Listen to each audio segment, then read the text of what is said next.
weeks ago in San Antonio, my husband and I went to a dinner party, and we knew the names of everyone at the dinner party, but they weren't necessarily people we'd spent a lot of time with personally before.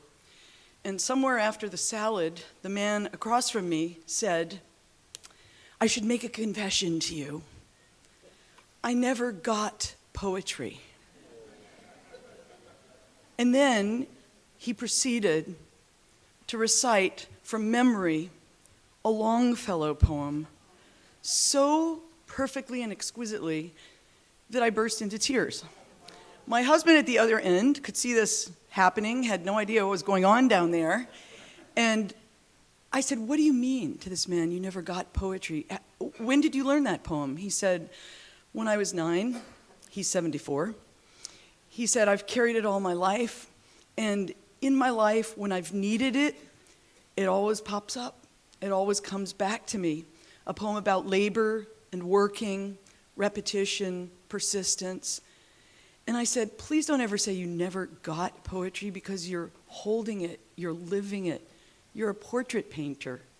You're carrying it and you're giving it away. It's fortified you all these years." One of the most important things I think about teaching and promoting and helping people love poetry is to get away from that getting it concept, as if it's a crossword puzzle that you finished on the breakfast table. I've never finished one in my life. My mother finishes one every day. But I don't get them. I can't stick with them. Do I say I get jazz? No, I just love jazz. Do I say I get Paul Klee? No, but I love to know more about him and look at his paintings and go to his museum. There's something that happened with poetry along the way where people started thinking of it as a measurable substance. You get it or you don't get it. Just sweep that out of the room and create a sense of love. What gives us a relationship with poetry? It's our love for the poems we've known, for what they've done for us. How can we create an atmosphere of love with kids or participants of any age so that they feel it belongs to them too? What you don't need for the teaching of poetry, I think, is to feel as if you're an expert. Sometimes that could work against you, but you do have to find places of real love within yourself for lines, for voices, for topics, for ways of writing, for styles that will help you create a mood, an atmosphere where poetry becomes contagious. And you share a few lines, a few poems, and suddenly something changes in the room. There's a shift. People start thinking about what they've brought into the room, not what you're there representing. It's not a place of measurement. When I started working in schools almost 40 years ago next year, I had a few mentors. Ron Padgett, who had worked in schools with kids. I could read his essays. They were very helpful to me. Kenneth Koch, Philip Lopate, Rosemary Katakoulos, who today is the Poet Laureate of my state of Texas. Reading these people, knowing their attitudes and approaches to poetry was what I needed. That was the help I needed to give me confidence to go in, find the poems I loved and wanted to share. It's a very, very simple toolkit we need. A notebook of any size or shape, sometimes voices. I love the Academy of American Poets. This one has the series of CDs. This is Sharon Olds. Sharon's here with us this morning. How many times I've played just a section of a poem, even in a class, so the students can just hear a voice for a moment and tune into what that voice, the cadence of the voice, the way it sounds. That's part of your toolkit. A few books you love and find very useful. I've used this Braided Creek, A Conversation in Poetry, Jim Harrison and Ted Kuzer, probably in 100 classrooms because the poems are so tiny. You can share the whole poems and also tell the story behind the book. Two friends writing tiny poems to one another in a time of trouble and encouragement. And they love these poems because they say, "That's the whole poem? That's it?" And then suddenly things become easier. Poems by young people. Carry those with you too, as part of the toolkit. And create a sense every time you go in to the room that there is a process we can go through with poetry that will help it come to us. Sometimes I say to them, really very simple, just read, and read. Find the voices you love.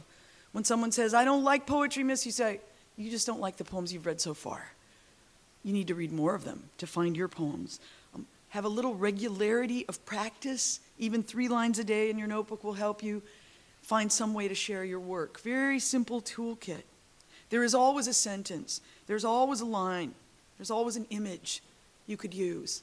And I like to deflect that idea with students that poets love every poem they've ever read. I think it's important to say, you know, I have favorite poets. I have favorite poems that I've read so many times that have helped me live my life.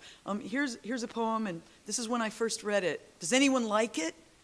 I think that's a much better question than, you know, asking some sort of, do you get it question. Do you like it? Where does it take you?